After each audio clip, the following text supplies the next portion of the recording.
In this video, I'm going to talk about one of the most important movements in regards to keeping top position that I think everybody should know. I don't care if you're a white belt or you're a black belt. Everybody needs to know this particular drill. And I literally call it the drill, to the point to where when I used to run a gym and I had people doing warm-ups, this was part of the warm-up. It was basically required to know how to do the drill. Also, when people were competing and I knew there was a scenario where they needed to do this, I would say, do the drill, and it would help keep them on top. I'm sure many of you have possibly learned this, and tons of you have never learned this, and in my opinion, it's a disservice to you because this is one of the best movements that people should know in regards to being on top. Not only that, if you know this in conjunction with your guard passing, this is going to help you finish your guard passes as well. So, this is what I'm talking about. I have side control on Dan here. I have a good side control. Like, life is good. Everything is working out. And then all of a sudden, things just kind of like go awry on me. So he's able to create space. He comes underneath. He shoots an underhook on me. And at this point, right, a lot of people are screwed. They don't know exactly what to do.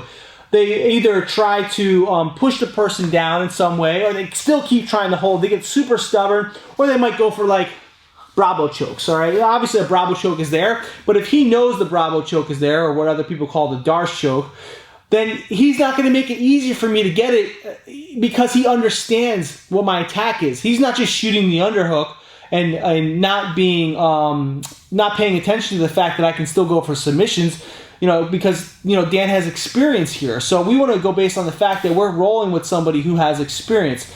So if I don't do anything, he's going to shrimp his hips out and possibly get to his knees or get his guard back or whatever. He's going to end up escaping. So I need to do something, and I want to stay on top, because if I stay on top, it keeps me in control of him, and it also increases my chances of going for a submission. So when I'm here, right, and he shoots this underhook on me, so he's going to take his arm, shoot the underhook, I'm immediately going to take this hand and I'm going to block his hip. And I'll show you different angles as well. So this hand is going to block his hip here, just like this. This hand is either going to go on his head or it's going to go on the other side. I like it for it to go on the other side because this basically gives me more of a base to move around. At this point here, he's committed. He's already committed on his side. If he flattens back out, it's whatever. Like, I really don't care. But if he's committed on his side, he's still trying to turn into me and do all these things. I'm blocking his hip, so it's making it hard for him to get his guard back. And then from there, I step my left leg over. This left arm now leads. So it leads, and I put my elbow in front of his stomach, and then I turn around. Now I switch sides. I'm still on top, and many times he's going to be facing away from me. Okay, this is worse for him. Essentially, I'm one step closer to taking his back. So if we do this from this side, right, I'm here like this. Right, I have my good position. He starts getting a frame. He underhooks. Look, I block. I can use a fist or I can use a hand. Lots of times I use a fist, or I use almost like an open fist here. But lots of times I use a fist because it's easier for me to really block his hip. And if I put my hand down, I have the chances of him like bending my fingers or bending my nails or bending my wrist. So I basically put a fist here. Then from here, this hand goes onto the other side. I step over, elbow goes into his stomach, then I come back around. Many times he's going to be facing away from me, especially if the arm clears out. But if the arm doesn't clear out, here I just go underhook under his head, and then I reset. And a lot of times you're going to end up in an even tighter position here because you're going to be closer to them, and then we can fix our position. Now when he goes to do it, everything's tight. It's hard for him to do it now. Okay, we improve our position. Now this technically isn't like a super slow movement. You can do it slower if you have all your positions proper, but many times it's going to be a faster position. So when I'm here like this, right, and he goes to get an underhook on me, I'm coming here. Oh, I'm already turning.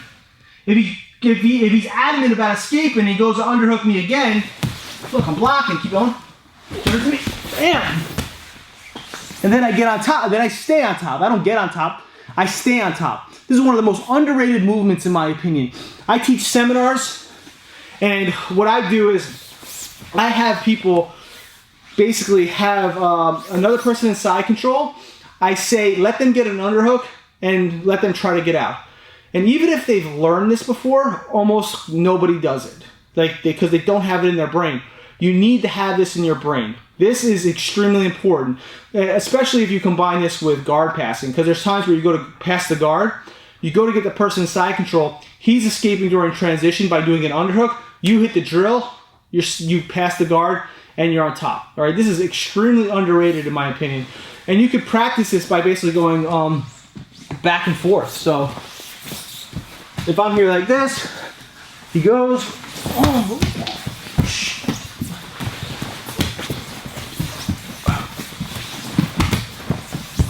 and then you keep working this. You do it like this, you learn how to make it second nature. And sometimes the person may commit, they may overcommit, and they may end up on their knees in like a turtle position. But to me, that's not bad either. So if I'm like this, right, he goes to underhook me, boom, and he overcommits, right?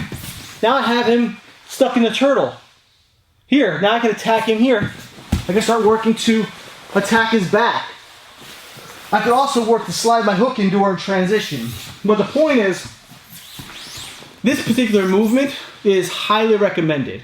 This is going to keep a lot of people on top, because side control is one of the positions where people are the most stubborn. So definitely work on this. I think it should be added to everybody's game. And if you have any questions or comments, let me know. All right, peace.